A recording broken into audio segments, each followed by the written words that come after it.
Salut Thor, je suis heureuse de vous retrouver aujourd'hui dans ce nouveau portrait de femme bretonne. Aujourd'hui nous allons voir l'histoire de Loïsa Ermiliner.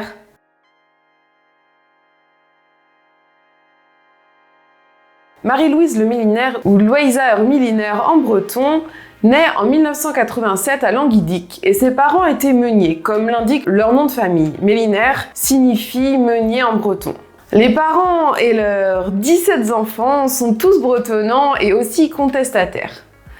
Loïsa participe à la revue Dihunam dès sa création en 1905.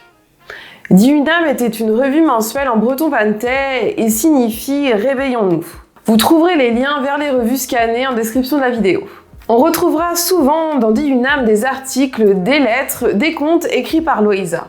Elle chante également et a même enregistré un 45 tours, trop la classe. Loïsa est aussi connue pour être la femme de Loïs Herrieux et elle l'épouse en 1910 et il paraît que la fête a duré 3 jours. Loïs Herrieux, son mari, est connu pour être un des plus grands écrivains bretons. Il écrit dans la revue Dihunam, publia Camdro Nanke, Dasson Norgalon, des méthodes de breton et d'autres ouvrages aussi. En 1914, Loïs part à la guerre et Loïsa restera seule pendant 5 ans avec leurs 2 enfants. Durant cette guerre, elle a une grande correspondance avec son mari.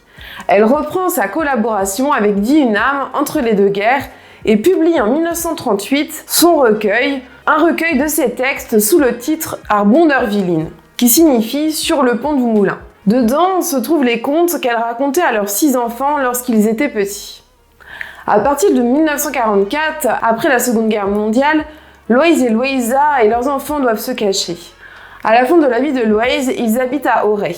Et après la mort de son mari, Loïsa séjournera chez ses enfants et passera plusieurs années comme gouvernante à Locoel-Mendon, où son fils Mériadec est recteur. Elle décède en 1977 à l'âge de 90 ans à Lorient. Et elle repose à côté de son bien-aimé au cimetière de Saint-Caradec à Hennebont. Arbondervillin, donc son seul ouvrage, fut réédité en 2010 aux éditions Anagramme et il est en plus en version bilingue, traduit par un de ses fils, Mériadec Herrieux. Et il est disponible sur plusieurs sites internet, donc je vous laisse chercher si vous souhaitez vous le procurer. Et si vous souhaitez en savoir un petit peu plus sur la vie de Loïsa Ermiliner, je vous mettrai différents liens en barre d'infos.